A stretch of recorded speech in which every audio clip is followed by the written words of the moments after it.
ધનુ રાશિના લોકો ટેકનોલોજીના એ યુગમાં દરેક વ્યક્તિ માહિતી અને સૂચનાને સમજીને એ પ્રમાણે પોતાના કાર્યક્રમમાં ફેરફારો કરે છે। તેવી જ રીતે જો ગ્રહો અને નક્ષત્રોની ગણતરીના આધારે આપણે જાણીએ કે કયો સમય અનુકૂળ રહેશે અને કયો સમય સંકટનો છે તો આપણું કામ સરળ બની જાય છે। જે સકારાત્મક છે અને સમયસર અને સમય અનુસાર કામ કરતા રહે છે તે સમૃદ્ધિ પ્રાપ્ત કરે છે, જ્યારે અકાળે કરેલી મહેનત આફતમાં ફેરવાઈ જાય છે અને નફાને બદલે નુકસાન થઈ જાય છે।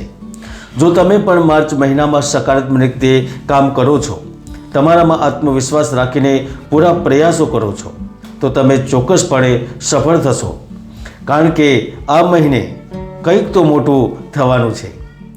મિત્રો, આજે આપણે જાણીશું કે માર્ચ મહિનામાં 3 મહત્વની ઘટનાઓ બનવા જઈ રહી છે, તેની તમારા જીવન પર શું અસર પડશે। પૈસા, નોકરી, પ્રેમ, પરિવાર, શિક્ષણની સાથે તમારા લગ્ન જીવન વિશે પણ માહિતી આપીશ।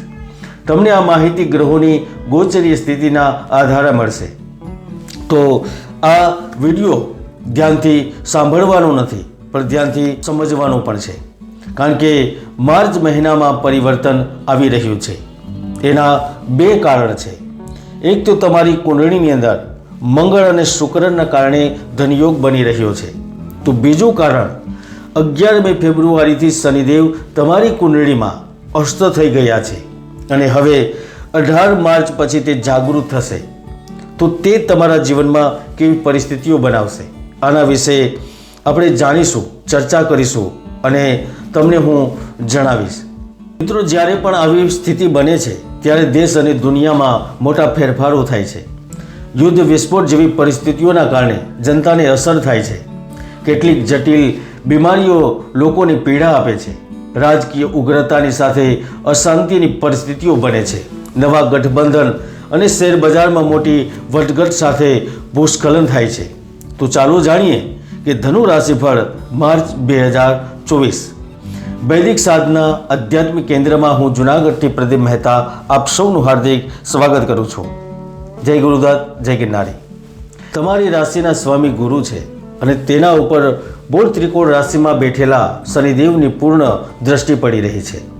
આનો અર્થ એ છે કે તમારે પહેલાં કરતાં વધુ મહેનત કરવી પડશે, કારણ કે જ્યારે પણ શનિદેવ અસ્ત થાય છે અને મહિનો શરૂ થાય છે તો તમારી કુંડળી અનુસાર સ્ત્રી, પુત્ર અને વાહનોથી પીડા કરાવે છે।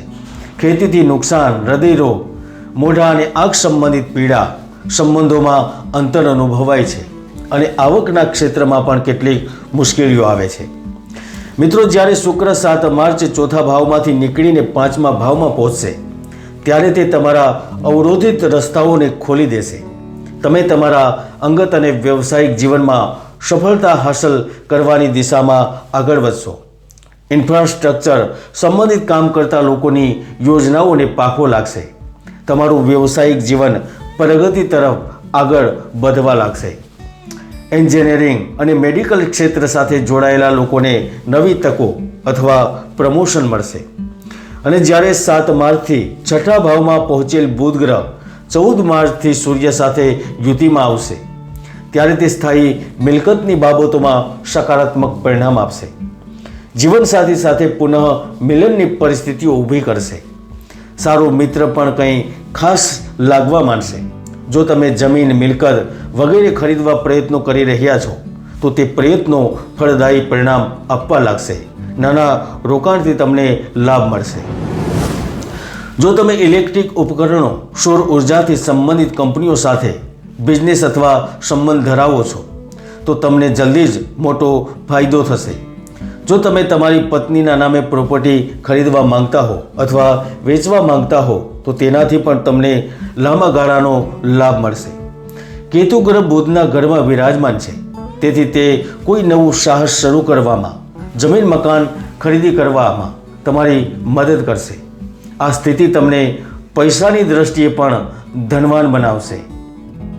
જો તમે વગર કામે થાકી ગયા છો, આર્થિક રીતે નબળાઈ અનુભવો છો, જો તમે કોઈ રોજગાર શોધી રહ્યા છો, ભણેલા હોવા છતાં સારી નોકરી નથી મળી રહી, તો ધનુ રાશિના લોકો તમને માત્ર સારી નોકરીની ઓફર જ નહીં મળે, પરંતુ સારી રીતે સારા પદ અને સારા વાતાવરણ સાથે તમે ઓફિસનો કાર્યભાર સંભાળી શકવામાં સફળ થશો. મિત્રો, જ્યારે પણ મંગળ અને શુક્રનો સંયોગ થાય છે ત્યારે તમે અસાધારણ રીતે સારું પ્રદર્શન કરો છો. લોકોને કાર્યસ્થળ પર માન સન્માન સાથે પ્રમોશનના ચાન્સ મળે છે. તમને કોઈની સાથે ભાગીદારી કરવાનો અવસર મળે છે. વ્યવસાયમાં તમારી યોજનાઓ સફળ થવા લાગે છે. મિત્રો, જ્યારે પણ કોઈ વ્યક્તિને પૈસાની જરૂર પડે છે અને તે દેવી લક્ષ્મીના સ્વરૂપની આરાધના કરે છે તો તેના જીવનમાં સતત ધનનો પ્રવાહ આવે છે અને તેને સમાજમાં માન, પ્રતિષ્ઠા, સંપત્તિ અને યશની પ્રાપ્તિ પણ થાય છે. તેથી જ માર્ચ 2024 ધનુ રાશિને એક મોટા સારા સમાચાર આપશે, કારણ કે શનિદેવ તમારા 5મા ભાવમાં ફરી ઉદય થવાના છે. તેમનો ઉદય થતાની સાથે જ તેઓ જીવનમાં પરિવર્તન, પારિવારિક જીવનમાં શાંતિ, આર્થિક શક્તિકરણ લાવશે. લાંબા સમયથી ઉધાર આપેલા પૈસા માનસિક ચિંતાઓનું કારણ બની રહ્યા હતા તો તે પૈસા પાછા મળવાની શક્યતાઓ બનાવશે. પરિવારમાં ચાલી રહેલા વિવાદોનો અંત કરશે. ખાનગી અથવા સરકારી ક્ષેત્રમાં કોઈ વિશેષ હોદ્દા પર છો તો તમારા માટે કોઈ સન્માન અથવા પુરસ્કારની જાહેરાત પણ થઈ શકે છે. જ્યારે વિશ્વને પ્રકાશિત કરનાર સૂર્યદેવ 14 માર્ચથી તમારા 7મા ભાવમાં પહોંચશે ત્યારે તમને સરકારનો સંપૂર્ણ સહયોગ મળશે. જો તમે ભાગીદારી સાથે વેપાર કરવા ઈચ્છો છો તો ન ફક્ત તમારી ઈચ્છાઓ પૂર્ણ થશે પરંતુ ભાગીદારી સ્થાપિત કરવામાં પણ મદદ મળશે. ભાગીદારીમાં ચાલતા વેપારમાં અચાનક વૃદ્ધિ થશે. જો તમે કેન્દ્ર અથવા રાજ્ય સરકારના વિભાગોમાં કોઈ પણ પ્રકારના સરકારી ટેન્ડર માટે અરજી કરવા માંગતા હો અથવા કરી દીધી છે તો તે દ્રષ્ટિકોણથી પણ સમય સારો રહેશે. વિદ્યાર્થીઓને સ્પર્ધાત્મક પરીક્ષામાં બેસવાની સારી તકો તો મળશે જ, પરંતુ જો તમે પૂરા પ્રયત્ન કરશો તો સારા માર્ક સાથે દેશની સેવામાં જોડાઈ શકશો. કારણ કે 7મા ભાવમાં ગુરુ અને સૂર્યનો સંયોગ તમને રાજ્ય અને વ્યવસાય દ્વારા સુખ, સન્માન અને સફળતા અપાવે છે. અણધાર્યા નાણાકીય લાભ અને પ્રવાસની તકો, વિવિધ સ્થળોની મુલાકાત લેવાની તકો અને વિદેશ યાત્રાઓથી પણ લાભ આપે છે. ધનુ રાશિના લોકો જીવનમાં સુખ મુખ્યત્વે સમૃદ્ધિ પર આધાર રાખે છે, કારણ કે માનવ જીવનના મુખ્ય 2 ભાગો છે, નસીબ અને દુર્ભાગ્ય. અને દરેક વ્યક્તિની કુંડળીમાં શુભ અને અશુભ યોગ હોય છે. જ્યોતિષમાં એવા ઘણા મહાયોગો છે જે લોકોને ઊંચાઈ ઉપર લઈ જાય છે, તો ઘણા એવા દુર્યોગો પર છે જે વ્યક્તિની ભરપૂર મહેનતને સફળ નથી થવા દેતા. તેથી કુંડળીને જાણો, કુંડળીનું વિશ્લેષણ કરો અને આગળ વધી જાઓ. આ હતું ધનુ રાશિફળ માર્ચ 2024નું રાશિફળ. જય ગુરુદત્ત, જય ગિરનારી.